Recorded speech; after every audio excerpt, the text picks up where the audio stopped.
¿Cómo fue posible infiltrarse en todo el mundo de esa manera y atraparlo como en una red? Mayer Amschel Rothschild: dame el control del dinero de una nación y no me interesa quién haga sus leyes. Esto se debe a que el aumento de la deuda generaba cada vez más ingresos por intereses y la deuda nacional aumentaba exponencialmente, debido sobre todo a las guerras. Esto dio lugar a un modelo de negocio diabólico. Los banqueros instigaron deliberadamente guerras en las que por lo general incluso apoyaban financieramente a los dos bandos enfrentados. Curiosamente, todas estas guerras se libraron principalmente contra los países que se oponían a la introducción de bancos centrales privados y que en su lugar habían introducido un sistema bancario estatal sin intereses. Actualmente, solo hay 3 países cuyo banco central no esté bajo el control de los Rothschild: Corea del Norte, Cuba e Irán. Por tanto, cabe suponer que el reciente ataque contra Irán también debe atribuirse a este rehén de la humanidad. Por tanto, es de temer que esto no sea más que el principio de una operación masiva, abierta o encubierta, de Estados Unidos contra Irán. Toda la raza humana está inmersa en una despiadada guerra híbrida. Esto se manifiesta no solo en forma de interminables conflictos militares, sino en casi todos los ámbitos de la vida. Ya sean pandemias creadas artificialmente, vacunaciones con inyecciones de genes, digitalización forzosa, los peligros que plantea la introducción de la inteligencia artificial, la manipulación del clima, la destrucción selectiva de la economía o la amenaza de la abolición del dinero en efectivo y la introducción de monedas digitales de los bancos centrales. Bajo el hashtag Pulpo, CLATV muestra en muchos programas que detrás de todos estos crímenes hay unos mismos autores intelectuales. Han creado una red de organizaciones internacionales con las que pueden dirigir y controlar todos los acontecimientos de la Tierra según sus intereses. Para ello, fundaron think tanks y organizaciones elitistas extremadamente poderosas y activas internacionalmente, como el Consejo de Relaciones Exteriores, CFR, los Bilderbergs o el Foro Económico Mundial.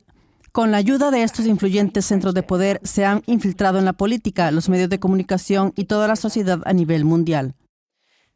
Un ejemplo de ello es el programa Young Global Leaders, Jóvenes Líderes Mundiales, con el que el FEM lleva formando a la élite del liderazgo del futuro en todo el mundo desde 1992. La clase de 1993 incluye nombres tan conocidos como Tony Blair, Angela Merkel y Bill Gates.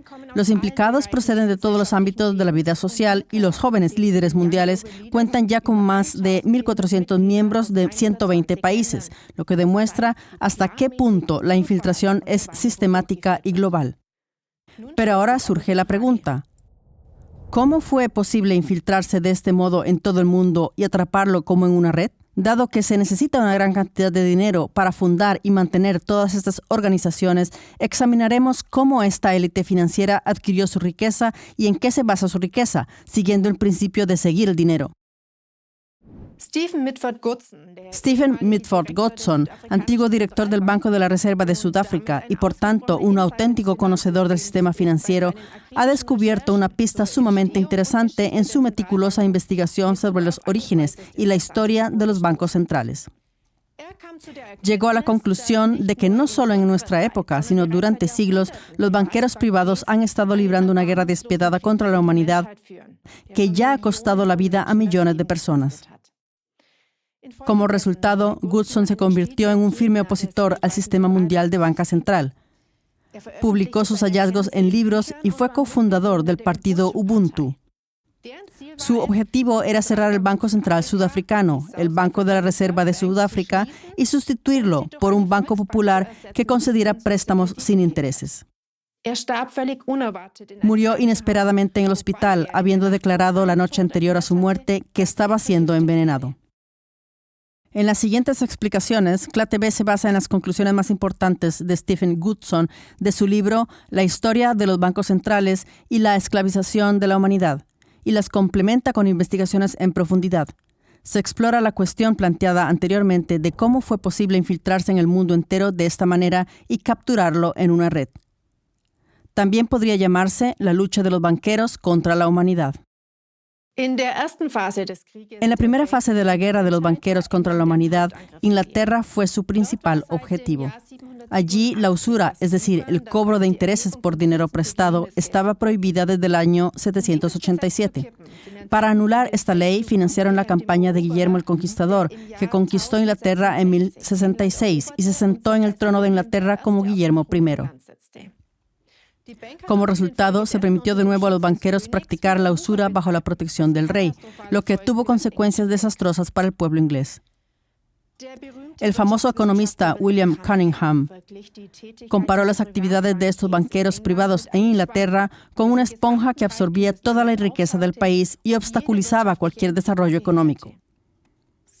Al cobrar tipos de interés extremadamente altos por el dinero prestado, una cuarta parte del país se convirtió en propiedad de usureros en solo 2 generaciones. En 1215, los nobles de Inglaterra se rebelan contra los banqueros, lo que acaba provocando su expulsión. Como resultado, Inglaterra experimentó un periodo de crecimiento y prosperidad sin precedentes. Cuando los banqueros regresaron al país en el siglo XVII, esta edad de oro llegó a un trágico final. Explotaron hábilmente a su favor las tensiones religiosas del país y alimentaron una guerra civil. El ejército del victorioso Oliver Cromwell fue equipado, entrenado y financiado por los banqueros. Como resultado, los usureros volvieron a gran escala bajo su gobierno. Pero los banqueros aún no estaban satisfechos. También financiaron la campaña de Guillermo de Orange, que ascendió hacia el trono de Inglaterra como Guillermo III en 1689. A cambio de su apoyo, este cedió la prerrogativa real de emitir la moneda de Inglaterra a un consorcio de banqueros privados. Esto llevó a la fundación del Banco de Inglaterra en 1694 con el propósito oficial de prestar al rey sumas ilimitadas de dinero para su guerra con Francia. Para hacerlo posible, se concedió a los banqueros el derecho de emitir billetes descubiertos. Eso significa que se les permitía crear dinero nuevo de la nada sin ningún valor equivalente para ponerlo a disposición del rey a cambio del pago de intereses e intereses compuestos. Para pagar los intereses, se pidió a la población que pagara mediante la introducción masiva de nuevos derechos de aduana, impuestos y gravámenes. Como resultado, Inglaterra se convirtió cada vez más en esclava de los banqueros, que a partir de entonces también determinaron la política inglesa. En 1694, año en que se fundó el Banco de Inglaterra, también se concedió a la City de Londres el Estatuto de Estado Soberano.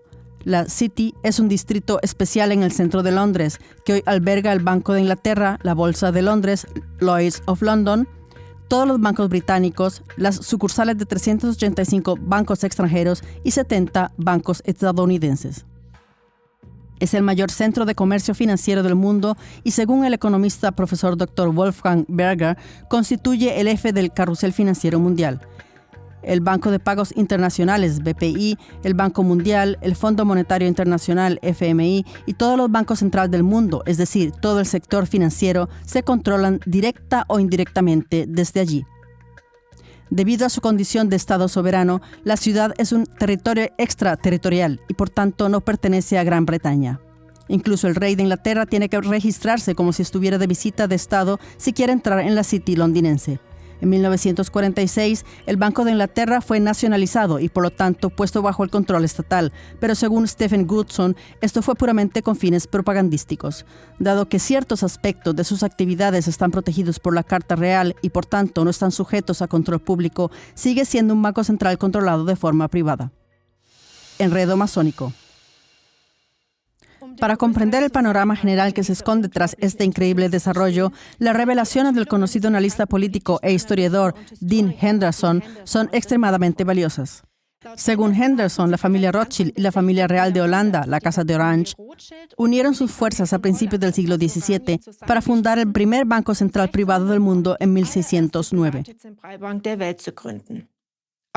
La fundación del Banco de Inglaterra en 1694 también fue una iniciativa de Guillermo III en colaboración con los Rothschild. Como resultado, los Rothschild también estuvieron detrás de la campaña de Guillermo de Orange en Inglaterra y han determinado la política monetaria del Banco de Inglaterra desde 1815 a más tardar. Pero va más allá. Según Henderson, Guillermo III fue colocado en el trono inglés por la Orden Masónica de la Hermandad de Orange. Tanto Guillermo III como los Rothschild eran masones. Además, la Casa Real holandesa de Orange-Nassau y las familias reales británicas que gobernaron después de Guillermo III, los Guelph y los Windsor, también estaban profundamente imbuidas de la masonería de alto grado. En consecuencia, la siniestra agenda de los masones de alto grado fue decisivamente moldeada y promovida por estas familias.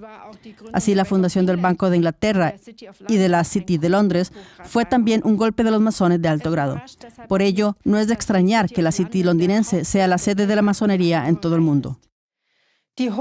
Los banqueros masones de alto grado, especialmente los Rothschild, han creado así su propio Estado dentro del Estado, en el que solo ellos pueden gobernar y operar según sus propias leyes. Ningún gobierno puede controlar sus negocios y ningún tribunal puede procesarlos. De sus propias citas se desprende que los Rothschild probablemente dominaban el Banco de Inglaterra, la City de Londres y toda Inglaterra a partir de 1815 como muy tarde. Mayer Amschel Rothschild, 1744 a 1812. Dame el control del dinero de una nación y no me interesa quién haga sus leyes. Guthrie Rothschild, esposa de Mayer Amschel Rothschild, 1753 a 1849. Si mis hijos no quisieran guerras, no las habría. Lo que sigue se documentará sobre la base de las publicaciones de Stephen Goodson. ¿Cómo fue que los Rothschild, junto con los masones de alto grado, pudieron hacerse con el control de todo el sistema financiero mundial y, por tanto, del mundo entero? Primero, Gran Bretaña, como herramienta de los banqueros mediante la guerra. Gracias al derecho de crear dinero de la nada a través del Banco de Inglaterra y a prestarlo a cambio de intereses e intereses compuestos, los banqueros sin escrúpulos habían creado un sistema para exprimir económicamente al pueblo de Inglaterra. Esto se debe a que el aumento de la deuda generaba cada vez más ingresos por intereses y la deuda nacional aumentaba exponencialmente, debido sobre todo a las guerras. Esto dio lugar a un modelo de negocio diabólico. Los banqueros instigaron deliberadamente guerras en las que, por lo general, incluso apoyaban financieramente a los dos bandos enfrentados. Como los Rothschild en particular dominaban no solo el sistema financiero, sino muy pronto también la industria de defensa, ganaban el triple. Se beneficiaron de la venta de armas, de los préstamos para la compra de armas y de los préstamos para la reconstrucción de posguerra. Al mismo tiempo, también se apoderaron de todos los valiosos recursos del país atacado. En resumen, los Rothschild, junto con otras grandes familias de banqueros, se convirtieron en enemigos de la humanidad, trayendo inconmensurable sufrimiento, miseria y muerte al mundo. A continuación se presenta un resumen de las guerras documentadas por Stephen Goodson, de las que estos bankers son en gran parte responsables. Víctimas mortales. Guerra de Sucesión Española, 900,000. Guerras de Independencia Americanas, 20,000. Guerras napoleónicas, 3,5 a 6 millones. Segunda Guerra de los Boers en Sudáfrica, 75,000. Primera Guerra Mundial, 20 millones. Revolución Rusa, 10 a 12 millones. Segunda Guerra Mundial, 40 a 84 millones. Curiosamente, todas estas guerras se libraron principalmente contra los países que se oponían a la introducción de bancos centrales privados y que, en su lugar, habían introducido un sistema bancario estatal sin intereses. Como esto conducía regularmente a un auge económico en el país respectivo, tales países representaban la mayor amenaza para los Rothschild y sus compinches. Por ello, utilizaron todo su poder para destruir a los respectivos gobernantes y a su país. No se privaron de incendiar literalmente grandes partes del mundo. Del mismo modo, todas las personalidades destacadas que estaban a favor de un sistema bancario estatal sin intereses fueron asesinadas. Entre ellos figuran los presidentes estadounidenses Abraham Lincoln, James Garfield, William McKinley, Warren Harding y John F. Kennedy. Las conexiones descritas dejan claro que la mafia financiera masónica de alto grado construyó su sistema financiero privado con ríos de sangre. A principios del siglo XX habían fundado 18 bancos centrales de esta forma y sometido así a los respectivos países a su control. Segundo, Estados Unidos, herramienta de los banqueros para subyugar a los pueblos. Con el ascenso de los Estados Unidos de América como superpotencia y el colapso del Imperio Británico, sin embargo, los Estados Unidos reemplazaron cada vez más a Gran Bretaña como la máquina de guerra global de la mafia financiera masónica de alto grado. La razón principal fue la fundación del Banco de la Reserva Federal de Estados Unidos, Fed, en 1913. La fundación de la Fed fue elaborada en una reunión secreta en la isla de Jekyll por representantes de las familias Rockefeller, Morgan y Warburg. Según Goodson, los principales accionistas de este banco central son las siguientes familias bancarias y sus bancos privados: Rothschild, Lehman, Lazard, Kuhn, Loeb, Israel Moses, Goldman Sachs, Morgan. También se dice que los Rockefeller y los banqueros Jacob Schiff y James Stillman poseen acciones en la Fed. Esto deja claro que la Reserva Federal de Estados Unidos no está controlada por el Estado, sino por estos banqueros. El presidente estadounidense Woodrow Wilson, que había firmado la ley de la Reserva Federal por la que se creaba la Fed, dijo más tarde con pesar: «Soy un hombre profundamente infeliz.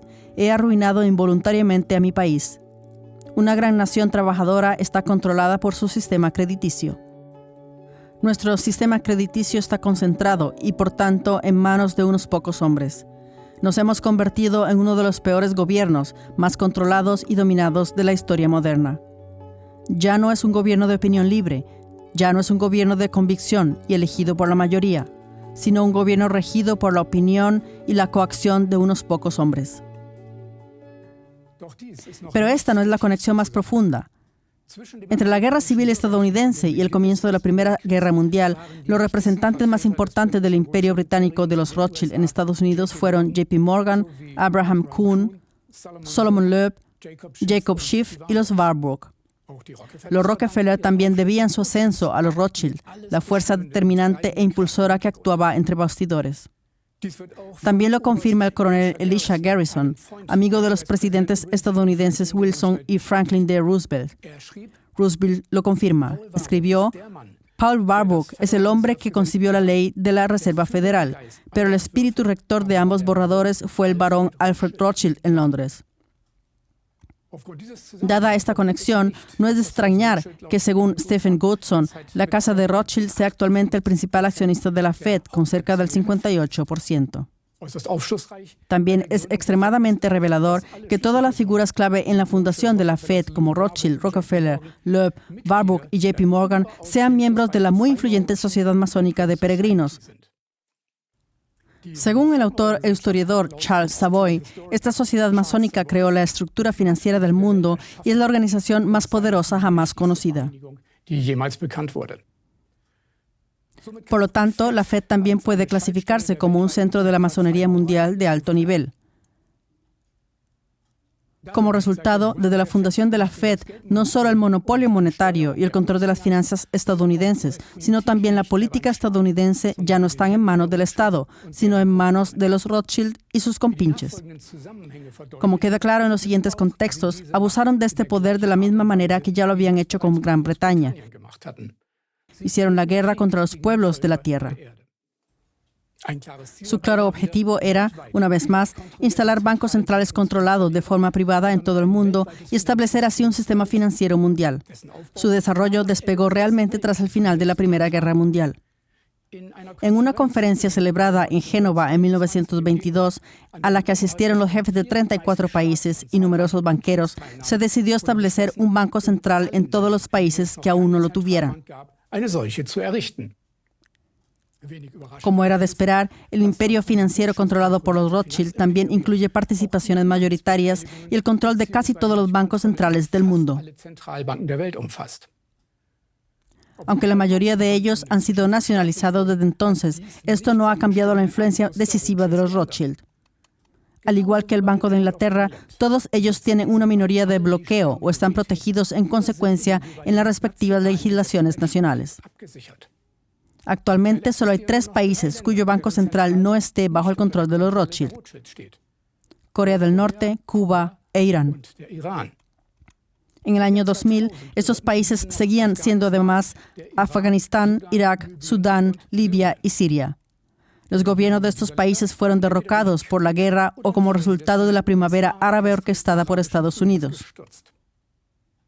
Probablemente no fue una coincidencia, teniendo en cuenta que no solo el monopolio monetario, sino también la política estadounidense han estado dominados por los banksters desde que se fundió la Fed. Al fin y al cabo, los presidentes estadounidenses responsables de esto también formaban parte de la red masónica de alto nivel de la mafia financiera.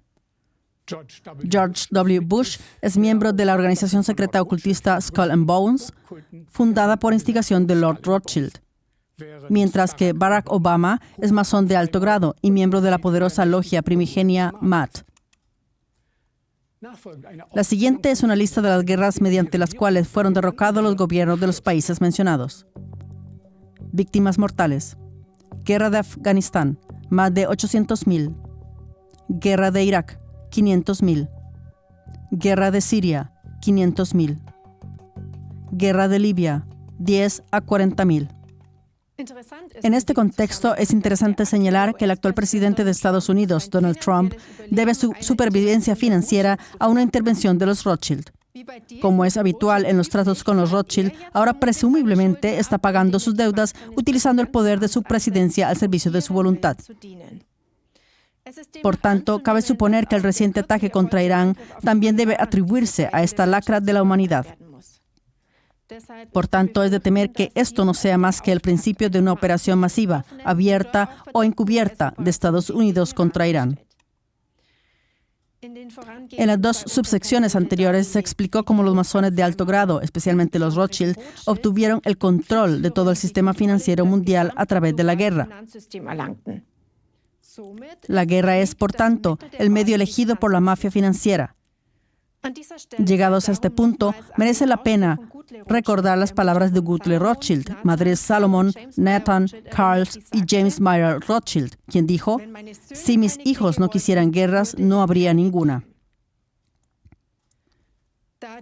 Dado que los Rothschild, junto con otras familias de banqueros, controlan ahora el sistema financiero de casi todos los países del mundo, también controlan indirectamente todos los gobiernos. Por ello, la inmensa mayoría de las guerras y conflictos militares en todo el mundo desde 1815 deben atribuirse también a este cártel criminal.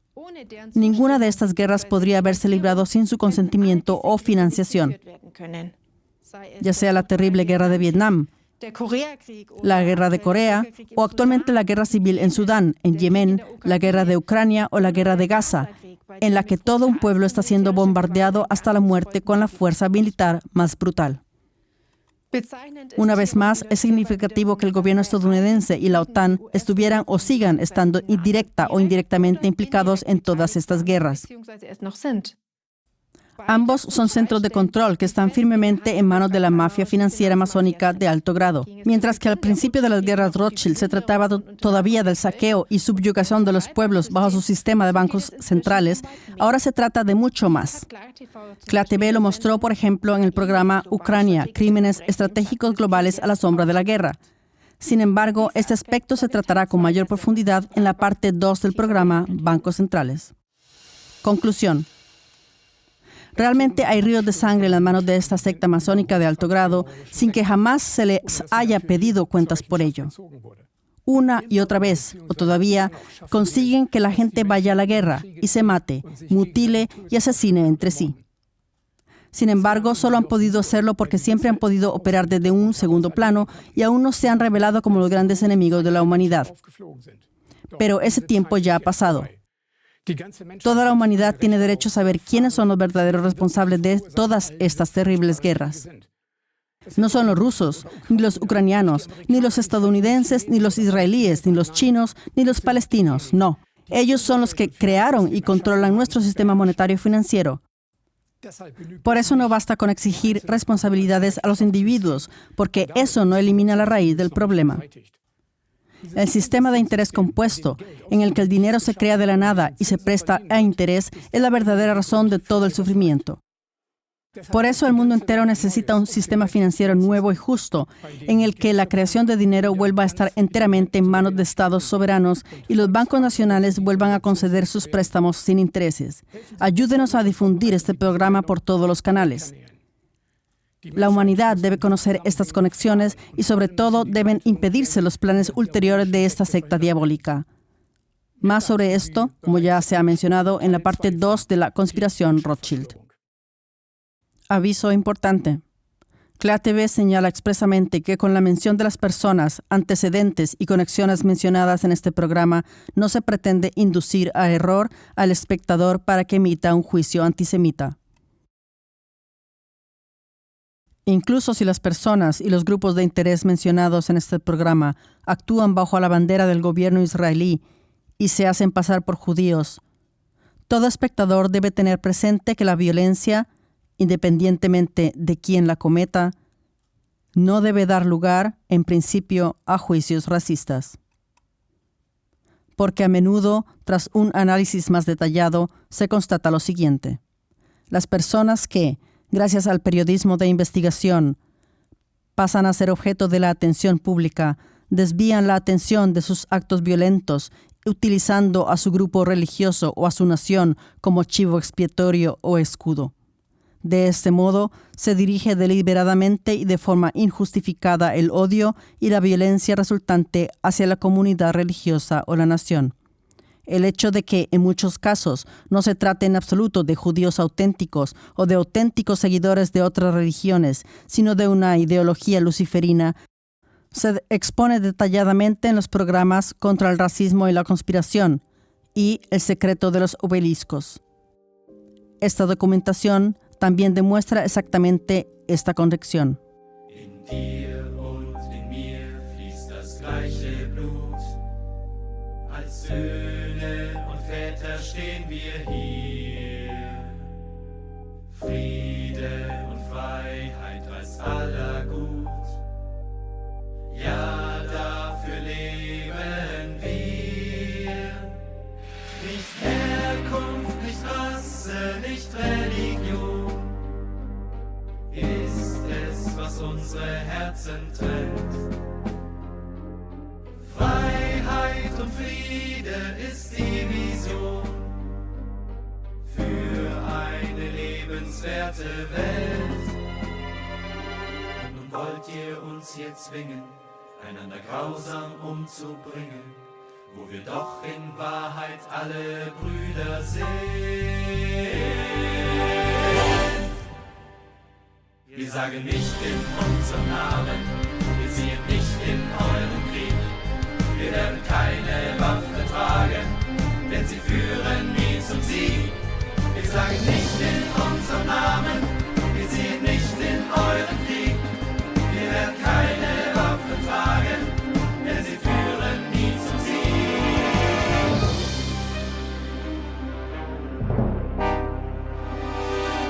Wie lange soll das denn noch weitergehen?